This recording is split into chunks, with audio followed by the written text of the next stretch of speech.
Wonder Man is a show that most people are not going to watch, despite the reviews, despite how refreshing it actually is. And this is coming from somebody who is currently suffering from superhero fatigue, but this is not a superhero show. Let me explain. So we're gonna start with a spoiler-free review. For those of you who are still trying to figure out if this show is for you, I'm hoping that this convinces you to watch it. If you do watch it, you can come back and watch the spoiler part of this video. So the show follows Simon Williams, a struggling actor in Hollywood. If you've ever wondered, man, say that again, what it's like to be a regular person living within the MCU, this show does a great job of showcasing that. I mean, we see this guy get fired, get broken up with, he's stuck in LA traffic. The catch here, of course, being that Simon does actually have superpowers, we just barely see him use them throughout the show. It's also important to note that Simon is a superpowered human being in a world where actors are not allowed to have superpowers. More on that when we discuss episode 4. Lots of Easter eggs in that episode. Throughout the series, we see Simon form a genuine and deep emotional friendship with none other than the Mandarin from Iron Man 3, aka Trevor Slattery, who you may or may not remember is also a struggling actor. It really is this friendship that carries and is the heart of the show. Watching these two work together to get these roles, watching Simon slowly open up to Trevor about his powers and who he truly is, exploring his inability to be himself because of his powers, and in turn watching Trevor be the comedic relief, being this sort of mentor for Trevor. We see him returning to Hollywood, trying to escape the role of the Mandarin, trying to have a fresh start. The show is also truly a love letter to filmmaking and especially acting. It's worth noting that the show itself is also shot cinematically so beautifully. I love the car scenes, the title cards. I'm sure it's clear at this point in the video that Simon Williams is one of my favorite MCU characters already. I feel like a lot of people will be able to relate to this character. And Yahya Abdul II does such an amazing job of making you care. I mean, the stakes are not that high. I mean, the stakes really are, am I going to get this role and does Trevor stay out of prison? There's not some super outer worldly dimensional threat. It's just two regular dudes acting their asses off within the show. It's kind of like this meta thing where they're actors playing actors. I think the reason most people will not give this show a chance is because if you're someone who is looking for just an action-packed Marvel TV show, this is not going to be for you. This show is for the dreamers. It's for the movie nerds. Another thing I wanted to highlight is Destin Daniel Cretton's involvement with the creation of this show. As you know, he is the guy responsible for giving us Shang-Chi, as well as he is directing Spider-Man Brand New Day, which just gets me even more hyped for that movie. I'm already such a major Spider-Man fan. Not the biggest fan of Tom Holland's portrayal of the character, but I'm excited to see where they take him in Brand New Day,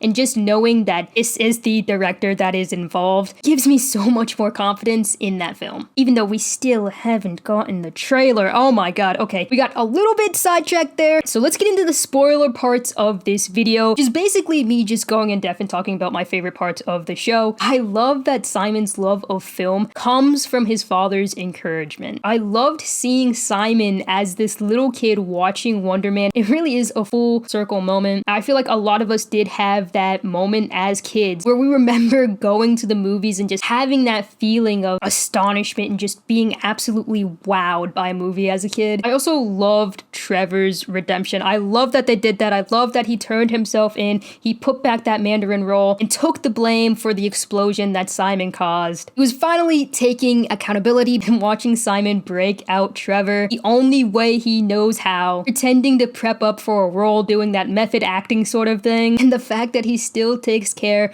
of the prison officer's family, he gives him the money, is just, I mean, that's a hero right there. That's what he does. He saves his friend, makes sure that the other guy is taken care of. I absolutely love the Vaughn Kovac house episode where it's literally just, again, Yahya Abdul and Ben Kingsley like acting their asses off. They're doing improv. And of course the scene where we see Simon just punch through that guy's head. Oh my god, my jaw was on the floor. I love how funny this show is as well, especially in the episode before the Vaughn Kovac house episode, where we see the kids just cooking up chamoy in the peach rings, but it actually just looks like a little drug operation is going on in there. That entire episode was hilarious. Talked about Simon's dad, but I also love his relationship with his mom, especially the scene between Simon's mom and Trevor where she's talking to him about how Simon was a lonely kid good at it. You know, he didn't have any friends. All he had was movies. And I mean, another thing that I feel like a lot of us can relate to, especially myself, you know, as a kid, movies were my escape.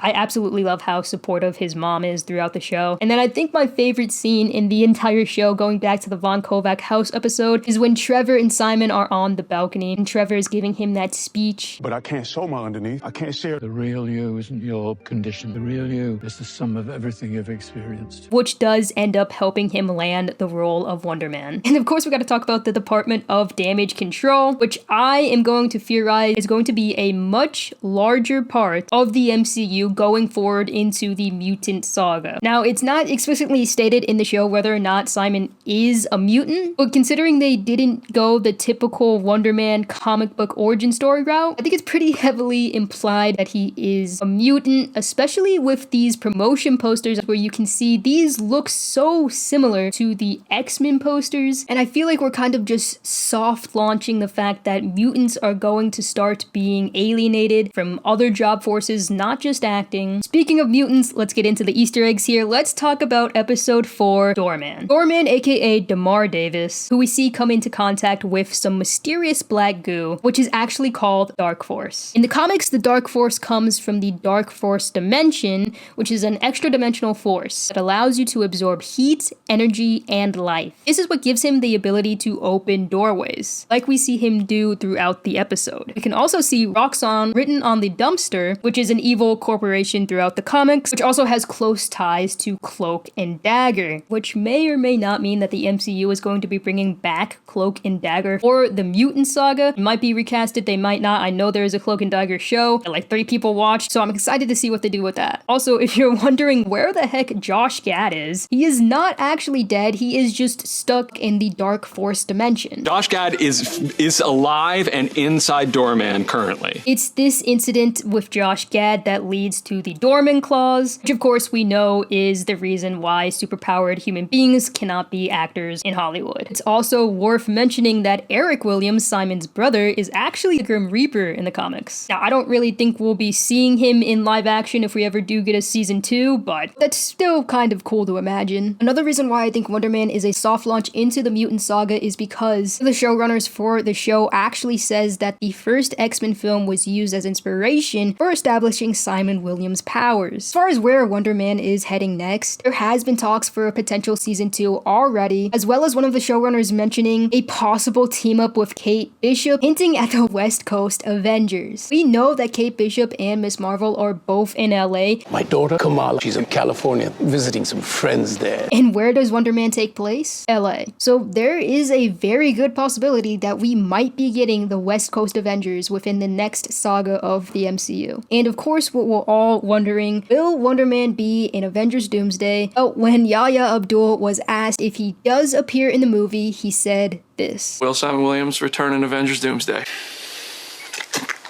They'll be like, why didn't you ask? All my people will be like, why didn't you ask? Yeah, I personally don't think he's going to be in Doomsday per se, maybe Secret Wars, but Avengers Doomsday is already packed to the brim. However, I absolutely love Simon Williams. Like I said, he's already one of my favorite characters in the MCU. I really hope we get to see more of him, but of course, we will have to wait and see. Let me know what your guys' Wonder Man theories are in the comments below. Let me know what you guys thought of the show, and also what you guys want to see next. And as always, I will see you guys in the next one. Much love. Peace.